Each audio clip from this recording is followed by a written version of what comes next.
ప్రభువైన యేసుక్రీస్తు నామములో మీ అందరికీ వందనములు. నేటి దేవుని వాక్యము కీర్తన గ్రంథము 31వ అధ్యాయము 19వ వచనము. నీయందు భయభక్తులు గల వారి నిమిత్తము నీవు దాచి ఉంచిన మేలు గొప్పది, నరుల ఎదుట నిన్ను ఆశ్రయించు వారి నిమిత్తము నీవు సిద్ధపరిచిన మేలు గొప్పది. ఒక తండ్రి తాను ప్రేమించే తన పిల్లల భవిష్యత్తు కొరకు అవసరమైనటువంటి వాటినన్నిటినీ కూడా ఎంతో భద్రంగా దాచి ఉంచుతాడు. అవసరమైనటువంటి వాటిని ఎంతో జాగ్రత్తగా సిద్ధపరుస్తాడు. ఇవి ఇహలోకంలో మనం సర్వసాధారణంగా చూసేటటువంటివే. అయితే దీనికంటే మరొక గొప్ప సంగతిని గురించి కీర్తనాకారుడు 31వ కీర్తన 19వ వచనంలో తెలియచేస్తున్నాడు.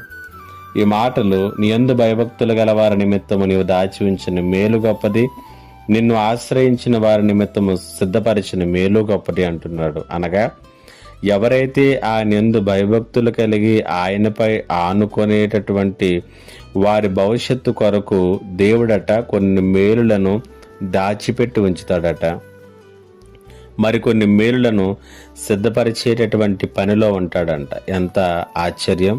అవును, ఆయన యందలి భయభక్తులు కలిగి ఆయనను ఆశ్రయించినటువంటి వారిని ఆయన ప్రేమ కలిగినటువంటి తండ్రిగా వారికి ఉండి వారి క్షేమము కొరకు, వారి సంతోషము కొరకు ఎల్లప్పుడూ కూడా ఆయన ఆలోచిస్తాడు, పనిచేస్తాడు. ఈ మాటలు వింటున్నటువంటి నీకు ఆయన నీ కొరకు, నీ క్షేమం కొరకు, నీ సంతోషము కొరకు పనిచేస్తూ ఉన్నాడు అనేటువంటి నిశ్చయత నీలో ఉన్నదా? అలాగున ఉన్న ఎడల అది నీకు మేలే. కాబట్టి ఇవన్నీ ఎప్పుడు ఆయన చేయగలడంటే నీవు భయభక్తులు కలిగి ఉండేటటువంటి జీవితం మీద ఆధారపడి ఉంది. మనం ఎంతగా ఆయన మీద ఆధారపడుతున్నాము అనేటువంటి దాని మీద ఆధారపడి ఉంది. కాబట్టి దైవ భయం కలిగి దేవుణ్ణి ఆధారంగా చేసుకునేటటువంటి జీవితములతో ముందుకు కొనసాగుదాం. ఆయన సిద్ధపరిచినటువంటి మేలులు, ఆయన చేసినటువంటి కార్యములతో మన జీవితాలు నింపుకుందాం. పరిశుద్ధాత్మ దేవుడు అట్టి కృపను మనందరికీ అనుగ్రహించునుగాక. ఆమేన్. మా గొప్ప దేవుడా, మీకు వందనాలు, స్తుతులు, స్తోత్రాలు.